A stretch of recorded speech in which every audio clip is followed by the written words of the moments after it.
ভুয়া মুক্তিযোদ্ধাদের চিহ্নিত করে বিচারের মুখোমুখি করার ঘোষণা দিয়েছে মুক্তিযুদ্ধ বিষয়ক উপদেষ্টা ফারুকী আজম। চট্টগ্রাম সার্কিট হাউসে প্রশাসনের শীর্ষ কর্মকর্তাদের সঙ্গে মতবিনিময়কালে তিনি আরো বলেন, শুধু ভুয়া মুক্তিযোদ্ধাই নয়, জাল সার্টিফিকেট ব্যবহার করে যারা সুবিধা আদায় করেছে তাদের বিরুদ্ধেও ব্যবস্থা নেওয়া হবে। পরে কোতোয়ালি থানা সহ বিক্ষুব্ধ জনতার হামলায় ক্ষতিগ্রস্ত বেশ কয়েকটি স্থাপনা পরিদর্শন করেন।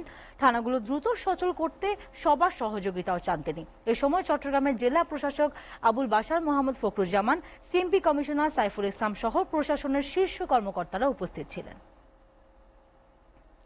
মুক্তিযোদ্ধা নানান আঙ্গিকেই হয়েছে, নানানভাবে হয়েছে, সেই সমস্তগুলোকে আমরা যাচাই বাছাই করে যাদেরকে সত্যিকার পাবো তারা থাকবে, আর যাদেরকে পাবো না তারা চলে যেতে হবে। এবং প্রতারণার দায়ে তাদের অনেককে আমরা রাষ্ট্রের সাথে প্রতারণার জন্য তাদের